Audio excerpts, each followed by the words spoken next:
Assalamu alaikum doctors. I am discussing in this video a neurology clinical video. So I enter into the room and the examiner is telling do the lower limb neurology examinations. So I wash my hand, introducing myself. Hello, I am Dr. Ima. I am to examine Ali. I am taking the permission from the mother. Yes, you can do that. Then I am talking with making the repo with Ali. Hello Ali, how are you? Nice to meet you. And how old are you? In the meantime, I am looking his speech. That he's mentally, first of all, submental or mental, well communicating. His speaking is slurred speech or not anything. And also, I'm looking at the head side. This is microcephaly. Microcephaly can represent his growth. He may be small for short statures, and then general condition of the child.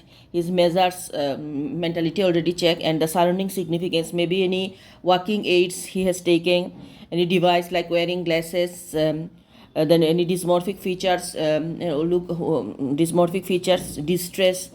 Then I will tell them I want to handshake with you. I handshake with him and I look, give me your beautiful smile. In the meantime, I look at the face, concentrating. Is there any facial deviation like cranial nerve palsy, eye squint, nystagmus, anything present or not, and any facial dysmorphism, anything? Then when I handshake, I look at that how is the hand conditions. Okay. Then I tell him, can you please stand? He will be stand. I will be exposed him from the mid thigh. I take the help from the mother, and I look at. I will sit down and look at that leg. Is there any leg? Anything special shoe he has taken?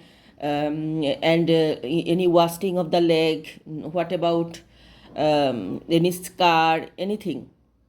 Inspection. Then I am going to the back. Is there any scoliosis in the back? Or kyphosis or any scar mark in the back. Then I tell him, can you go and come back? And also tiptoe and running. I will check that tiptoe and heel walking. Then I look at his walking pattern. The child may develop contracture of the ankle of the feet, like there is joining between these two ankle. Diplegic mainly both upper limb and lower limb, but lower limb is more affected than the upper limb. Right and left are both equally affected, fisting in the both upper limb. So upper limb fisting, and lower limb is flexion of the hip, knee, ankle with knock knee in the toeing of the foot. So toe is toeing of the foot, and there is knock knee, hip, knee and ankle, flexion of the hip, knee and ankle, and upper fisting can be present. So this is I find. Then I tell him to lie on the couch. I measure the limb length discrepancy. So maybe there is limb length discrepancy can be present. Then I inspect his leg, concentrating nicely. That inspection, any muscle wasting, anything I notice. Then I look at the tone. I'm going to the tone. I am ruling both leg, also knee joint, ankle joint, every tone I am noticing. So I find hypertonia, bilateral. Of course, bilateral. Both lower limb. So bilateral hypertonia, there is some multiple contracture I find. Tone. Then I am going to the reflex, knee reflex, ankle reflex, and the Babinski reflex. So I find hyperreflexia and upward going plantar reflex and upgoing plantar reflex and positive clonus. Then I am going to the power. I am checking power is decrease the power. Against the gravity, both hip, knee, ankle I am doing.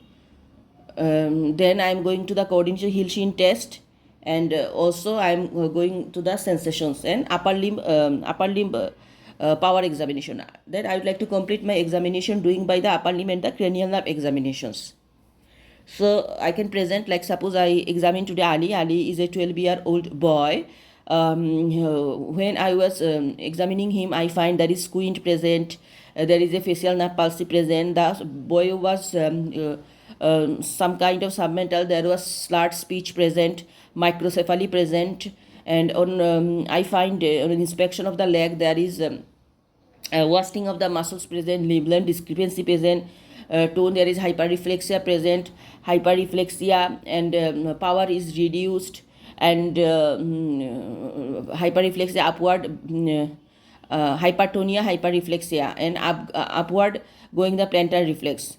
So putting positive clunus, and also I find there is a tendon releasing scar, shows special shows walking aids. He has taken multiple contracture. If hyacinth patch behind the ear, I will comment everything. So putting together, it is a case of upper motor neuron lesions, probably diplegic gait, spastic diplegic gait. So what is the cause? The cause is first of all periventricular leukomalacia, periventricular mucosal sanguinary to any prematurity, interventricular hemorrhage, hyposystemic encephalopathy, maternal cocaine, anything, and postnatally superior sagittal thrombosis. I will ask the mother any delay cry after birth, traumatic delivery. So how can I manage? First of all, I'll revise his note, what already done for not. I do the MRI of the brain and multidisciplinary team involvement, neurologist, physiotherapist, occupational therapist, lies with the school, psychological support to the family, social worker, educational, healthcare plan, or according to problem associated the other member. Thank you. This is diplegic gait. What is the description of diplegic gait? We find that is upper limb and lower limb both are affected, but lower limb is more affected than the upper limb. Then right and left are equally affected. Fisting in the both upper limb. Lower limb, there is flexion of the hip, knee, ankle with knock knees, and in toeing of the foot. This is description. Thank you.